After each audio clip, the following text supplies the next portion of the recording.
नमस्कार विद्यार्थी मित्रांनो, MPSC IQ तुमचं सर्वांचं हार्दिक स्वागत आहे.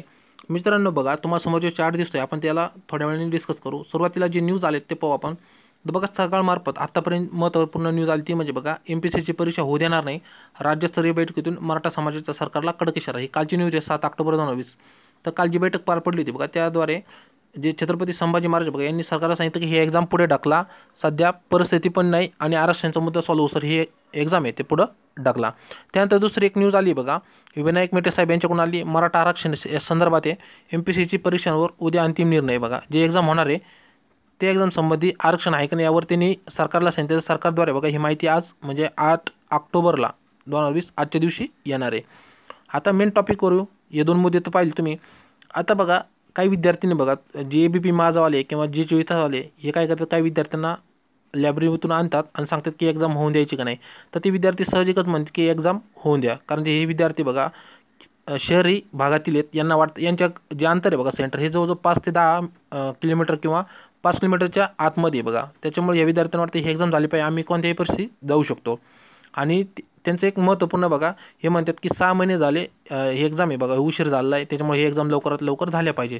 आता ही त्यांची बाजू ही शहरी विद्यार्थ्यांच्या बाजूने आणि याला आयोग आणि सरकारसुद्धा काय करते आहे, सपोर्ट करते. आता इतर मुद्देसुद्धा आहे शहरी विद्यार्थ्यांचे, ते सर्व आपण घेत नाही.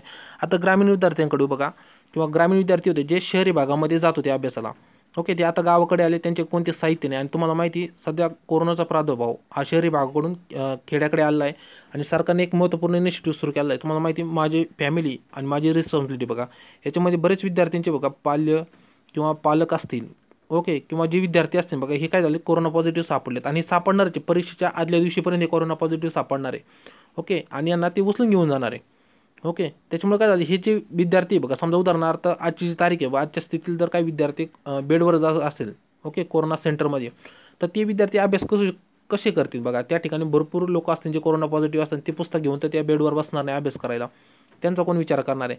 आता बघा हे, आणि तुम्हाला माहिती आहे 6 महिन्यापासून आपण जी परिस्थिती पाहतोय, ओके, की कोरोना असल्यामुळं ती एक्झाम पुढे ढकलल्या. तर काही विद्यार्थ्यांना वाटतं एक्झामला 6 महिने उशीर झाला आहे. हे एक्झामला 6 महिने उशीर नाही झाला, हे कोरोनामुळं एक्झाम पोस्टपोन झालेले आहेत आणि याच्यामध्ये कोणी अभ्यास करीत नव्हतं, ओके. सर्वांना चिंता होती, स्वतःच्या आरोग्याची चिंता होती.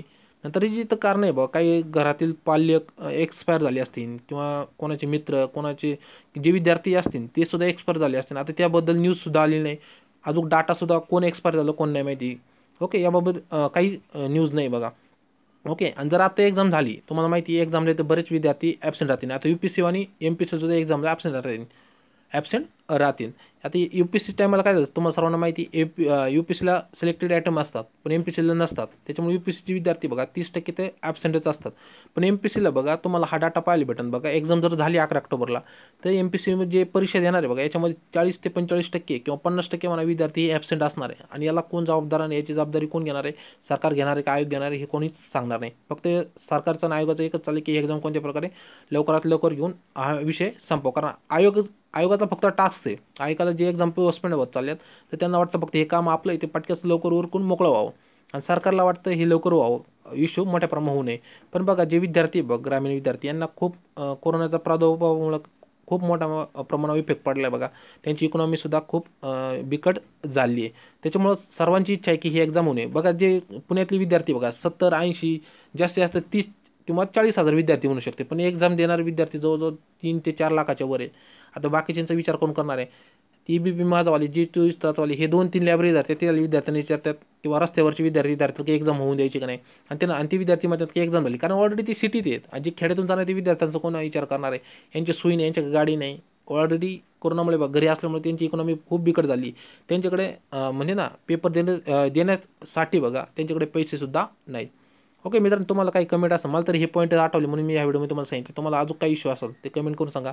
आणि मराठा रिझर्वेशनचा सुद्धा एक इश्यू मोठ्या प्रमाणात तो सरकार स्पष्ट सांगत नाही ह्या एक्झामला रिझर्वेशन आहे का नाही, काही तसं काही डिक्लेअरसुद्धा केलं नाही. विषय सांगतात की एक्झाम झाल्यानंतर आपण डिक्लेअर करू, ओके. तर मित्रांनो तुम्हाला काही इश्यू असेल तर कमेंट करून सांगा. जर व्हिडिओ आवडला तर व्हिडिओ लाईक करा. काही इश्यू असेल तर नक्कीच कमेंट करून सांगा. थँक्यू.